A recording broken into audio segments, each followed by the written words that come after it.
Hello दोस्तों, आप सभी का स्वागत है आपके अपने यूट्यूब चैनल बूस्टर नॉलेज पर। आज हम जो है क्लास 10th के जो संपूर्ण सूत्र होता है फार्मूला, उसको एक ही वीडियो में या अगले वीडियो में आधा आज कवर करा देंगे, आधा दूसरे दिन, जो आपके आने वाले परीक्षा 2025 के लिए बहुत जरूरी है, सब्जेक्टिव ऑब्जेक्टिव दोनों के लिए। अगर आपको लगभग सब फार्मूला मालूम है तो आपका 50% क्वेश्चन बन जाएगा। मैथ का नियम है, फार्मूला आता है तभी आपका क्वेश्चन बन सकता है, नहीं तो नहीं बन सकता है। तो इसीलिए हम जो है पूरा एक ही वीडियो में कोशिश करेंगे कि संपूर्ण फार्मूला और सूत्र को बताने का। तो हम चलिए शुरू करते हैं। देखिए, और पहला क्या है कि a बराबर B Q plus R, a बराबर बी क्यू प्लस आर, जहां जीरो आर जो है जीरो से बड़ा होना चाहिए लेकिन बी से छोटा होना चाहिए। और इसको कहते हैं भाग एल्गोरिथम का सूत्र। इसको क्या कहते हैं? भाग एल्गोरिथम का सूत्र। तो ए बराबर बी क्यू प्लस आर आपके ऑब्जेक्टिव में भी ऐसे करके दे देगा, ऐसे करके मतलब ये दे देगा ए बराबर बी क्यू प्लस आर, जहां zero greater than and less than R greater than B, मतलब बी से बड़ा हो। इसका आंसर क्या होगा? और 2 नंबर के क्वेश्चन में भी ये पूछता है कि भाग एल्गोरिथम से एचसीएफ निकाले, भाग एल्गोरिथम से एचसीएफ निकाले। तो इसके लिए हम क्या करेंगे? ये फॉर्मूला ए बराबर बी क्यू प्लस आर, जहां क्या होता है ये आर जीरो से बड़ा लेकिन बी से छोटा होता है। तो हमारा अगला क्वेश्चन है, अगला सूत्र है अल्फा प्लस बीटा बराबर, अल्फा प्लस बीटा बराबर, अल्फा प्लस बीटा बराबर क्या होता है? Minus b by a. क्या होता है? Minus b by a. और अल्फा और यहाँ पे हो जाएगा अल्फा इंटू बीटा बराबर, अल्फा इंटू बीटा बराबर c by a, alpha into beta बराबर c by a, alpha into beta बराबर minus b by a, alpha into beta बराबर सी बाई ए।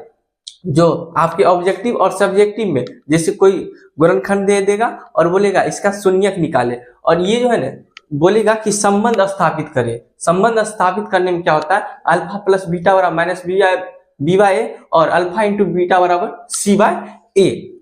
हमारा देखिए और क्या है? Alpha into beta plus gamma बराबर b by a, alpha plus beta plus gamma बराबर बी बाई ए, और अल्फा इंटू बीटा बराबर alpha into beta into gamma बराबर डी बाई ए। और देखिए अगला क्या है? द्विघात समान सूत्र, द्विघात का मानक रूप। आपके ऑब्जेक्टिव में आ सकता है कि द्विघात का मानक रूप क्या होता है, या द्विघात के मानक रूप को लिखिए। तो देखिए द्विघात का मानक रूप क्या होता है? A x square plus b x plus c, जहां a not equal to zero, जहां जो ए जीरो के बराबर न हो, जहां ए जो है जीरो के बराबर न हो। तो इसी को क्या कहते हैं? द्विघात का मानक रूप या समान रूप। मतलब द्विघात जो लिखते हैं कोई भी बहुपद तो उसको इसी रूप में लिखते हैं। क्या लिखते हैं? A x square plus b x plus c, जहां ए जो है जीरो के बराबर न हो, जहां ए जो है जीरो के बराबर न हो। हमारा अगला देखिए वर्ज गुणनखंड। आप लोग के क्वेश्चन में देखिए गुणनखंड में से लिख देता, इंटीग्रेट कर देता है कि वर्ज गुणनखंड विधि से गुणनखंड निकाले। तो देखिए वर्ज गुणनखंड विधि क्या होता है कि फॉर्मूला होता है उसका, कोई सा भी एगो आपको गुणनखंड दे दिया है, कोई सा भी समीकरण दे दिया है, उसको देखिए 1x plus b one plus c बराबर जीरो। देखिए यहाँ क्या करते हैं? एक्स वाई, यहाँ पे 1, एक्स वाई 1, यहाँ तक क्लियर होगा? X Y 1। उसके बाद क्या करेंगे? बी सी, देखिए क्या लिखते हैं यहाँ से? देखिए बी सी माइनस फिर बी सी, देखिए B C minus B C, फिर क्या लिखेंगे? सी ए माइनस सी ए, फिर क्या लिखेंगे? A B minus A B. ठीक है, देखिए तो हम क्या करेंगे यहाँ पे? देखिए एक बार 12 लिखेंगे और फिर उसका उल्टा कर देंगे 21, फिर 12 लिखेंगे फिर 21 लिखेंगे, फिर 12 लिखेंगे फिर 21 लिखेंगे। तो यही करना, यही इसका सूत्र होता है। आपके एग्जाम में 2 नंबर में पूछता है या 6 नंबर में भी पूछ देता है कभी कभी। तो देखिए यही तो क्या करना है, x बट्टे, पहले क्या करेंगे, देखिए यहाँ पे x है तो x रखेंगे, फिर y है तो y रखेंगे, c मतलब नहीं कुछ रहता है, किसी भी कोई भी संख्या के बगल में कुछ नहीं तो एक, और कोई भी संख्या के नीचे कुछ नहीं रहता है तो 1 रहता है। तो यहाँ पे देखिए 1x बट्टे bc, फिर bc, फिर y का ca, तो हम यहाँ पे क्या करेंगे, देखिए bc 12 और उसी का उल्टा माइनस, उसी में से 12 में से 21 घटा देंगे, ऐसे करके सब ऐसे करेंगे, सूत्र आपको हो जाएगा। हमारा अगला क्या है, देखिए कि आपके ऑब्जेक्टिव में पूछता है कि ऐसे दे देगा समीकरण कि बताइए यह समीकरण का कितना हल होगा या यह समीकरण कैसा होगा, इसका युग्म निकाले। तो देखिए जब समीकरण में जब a बट्टे D not equal to b बट्टे C, not equal to b बट्टे सी, सॉरी b बट्टे ई, मतलब जब कोई सा भी समीकरण दे दिया हो आपको, कोई सा भी समीकरण आपको दे दिया हो, वहां पे कोई सा भी समीकरण, जैसे एग्जांपल्स इसका देखिए पहला का, जैसे मान लीजिए ये एक समीकरण है, ये दूसरा समीकरण है, क्या है 2x माइनस 3y प्लस 1 बराबर 0, यहाँ पे क्या है 3x प्लस y प्लस 2 बराबर 0। अब इसमें पूछेगा कि इसका कितना हल होगा, ये कैसा युग्म बनाएगा, या कितना हल होगा और कैसा युग्म बनाएगा। तो क्या कर रहा है यहाँ पे, जब a बट्टे D not equal to b बट्टे ई हो तो कितना हल होना, केवल एक हल होगा, कितना होगा, केवल एक हल। और इस स्थिति में युग्म क्या होता है, अवरोधी कहलाता है। जब ये स्थिति होगा तो युग्म क्या होगा, अवरोधी। जैसे एग्जांपल से समझिए, यहाँ से जैसे ये a हो जाएगा, ये b हो जाएगा और ये c हो जाएगा। देखिए यहाँ पे a की जगह कितना है 2, तो 2 लिख देते हैं, देखिए 2, और देखिए यहाँ पे d a b c d e f, देखिए a b c d e f ऐसे करके, देखिए d के जगह कितना है 3, तो 3 रख दिए, और देखिए b के जगह यहाँ पे कितना है 2, और e के जगह यहाँ पे कोई भी संख्या के बगल में कुछ नहीं तो 1 रहता है, तो y के जगह मतलब y के जगह a b c d e, इसको y के जगह जो e होता है, e के जगह कितना है 1 लिख दिए। तो देखिए क्या 2 बट्टे 3 माइनस 3 बट्टे 1 के बराबर है नहीं, तो ये नॉट इक्वल टू 0। तो इस स्थिति में क्या को हल निकलेगा, जब ऐसा समीकरण आएगा, जब मतलब हम किसी भी समीकरण को ऐसे रूप में आएगा तो कितना हल होगा, केवल एक हल होगा, और उसका युग्म जो है अवरोधी होगा। कैसा युग्म होगा, अवरोधी होगा।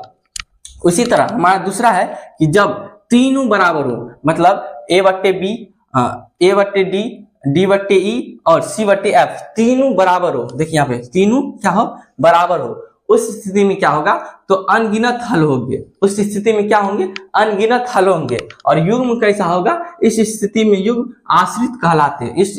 इस स्थिति में युग्म क्या कहलाते हैं, आश्रित कहलाते हैं। जैसे देखिए ये दूसरा क्वेश्चन है, किसी भी संख्या के पीछे कुछ नहीं तो 1 रहता है। तो देखिए आपका क्या है a बट्टे डी, तो देखिए a बट्टे a के जगह 1 है तो 1 रख दिए, b के जगह देखिए क्या है 2 है तो 2 रख दिए, c के जगह कितना है 3 है तो 3 रख दिए, क्लियर। और यहाँ से देखिए फिर d के जगह कितना है 3 तो 3 रख दिए, e के जगह देखिए 6 है तो 6 रख दिए, f के जगह देखिए 9 है तो 9 रख दिए। आप देखिए क्या ये तीनों बराबर है, तो देखिए 1 बट्टे 3 और इसको भी काटेंगे तो ये भी क्या आ जाएगा 1 बट्टे 3 और इसको भी काटेंगे तो 1 बट्टे 3। इस स्थिति में ये क्या है, तीनों क्या है आपस में बराबर, 1 बट्टे 3 बराबर 1 बट्टे 3 बराबर 1 बट्टे 3।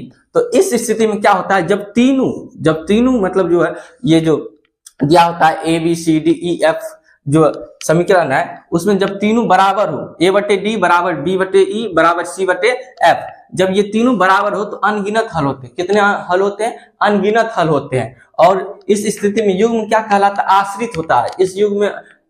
इस स्थिति में युग्म क्या हो जाता है, आश्रित हो जाता है। उसी प्रकार जब ए बट्टे डी बराबर बी बट्टे ई नॉट इक्वल टू सी बट्टे एफ, तो कोई हल नहीं होगा। तब क्या होगा, कोई हल नहीं होगा। जैसे मान लीजिए यहाँ पे 1 बट्टे 3 और यहाँ पे भी 1 बट्टे 3 होता, और यहाँ पे क्या है कि 4 बट्टे 3 मतलब 4 बट्टे 3। देखिए ये दोनों बराबर होता है लेकिन ये अलग हो जाता है, ये दोनों बराबर होता है लेकिन ये अलग होता है। इस स्थिति में क्या होता है, तो कोई हल नहीं होगा। देखिए ये दोनों बराबर है और ये क्या है, नहीं है, इसके बराबर नहीं है, तो इस स्थिति में क्या होगा, कोई हल नहीं होगा। इस स्थिति में युग्म क्या होता है, अवरोधी होता है। जब आपको तीनों बराबर हो, जब आपको तीनों बराबर हो तो अनगिनत हल होंगे। जब आपको तीनों जो है a/d बराबर b/c बराबर c/f तीनों बराबर हो तो अनगिनत हल होंगे। कितने हल होंगे? अनगिनत हल होंगे। लेकिन जब उस स्थिति में जब अनगिनत हल होंगे तो उस स्थिति में युग्म क्या होता है? आश्रित होता है। उस स्थिति में युग्म क्या होता है? आश्रित होता है। लेकिन जब आपको दूगो बराबर हो एगो बराबर न हो, जब दूगो बराबर हो एगो बराबर न हो तो कोई हल नहीं होगा। जैसे देखिए यहाँ पे दूगो बराबर एगो बराबर नहीं है तो इस स्थिति में कोई हल नहीं होता है। और इस स्थिति में युग्म क्या होता है? अवरोधी होता है। क्या होता है? युग्म अवरोधी होता है। लेकिन जब कोई भी समीकरण बराबर a/d not equal to b/e तो केवल कितना हल होगा? केवल एक हल होगा। और इस स्थिति में युग्म क्या होता है? अवरोधी हो जाता है। क्या हो जाता है? अवरोधी हो जाता है। चलिए आगे चलते हैं। देखिए यहाँ पे यदि एक दूसरे को प्रतिच्छेद करते हुए अवरोधी युग्म केवल एक हल होगा। जैसे ग्राफ के लिए जैसे आप ग्राफ बनाते, ठीक है, जब ग्राफ बनाएंगे देखेंगे यदि एक दूसरे को प्रतिच्छेद करे, मतलब एक रेखा दूसरे रेखा को प्रतिच्छेद करे तो केवल एक हल होगा। कितने हल होंगे? केवल एक हल होंगे। जब एक दूसरे को प्रतिच्छेद करेगा तो केवल एक हल होंगे। यदि एक दूसरे के समांतर हो, जब ग्राफ खींचेंगे तो लाइन जो एक दूसरे के समांतर हो तो कोई हल नहीं होगा। कोई हल नहीं होगा। और इसका जो युग्म है विरोधी युग्म होगा। कैसा युग्म होगा? विरोधी। जब कोई ग्राफ खींचेंगे, आपके 6 नंबर में पूछता है कि ग्राफ खींचे और बताइए कि युग्म कैसा होगा, इसका कैसा व्यवहार होगा या कैसा प्रकृति हो। इसका मतलब जब आप ग्राफ खींचेंगे तो इसमें पूछता है कि इसका बताइए कैसा प्रकृति का है, कैसा युग्म होगा या कितना हल निकलेगा। तो जब यदि एक दूसरे को प्रतिच्छेद करे, जब आप ग्राफ खींचेंगे, जब एक दूसरे को प्रतिच्छेद करे तो युग्म कैसा होगा?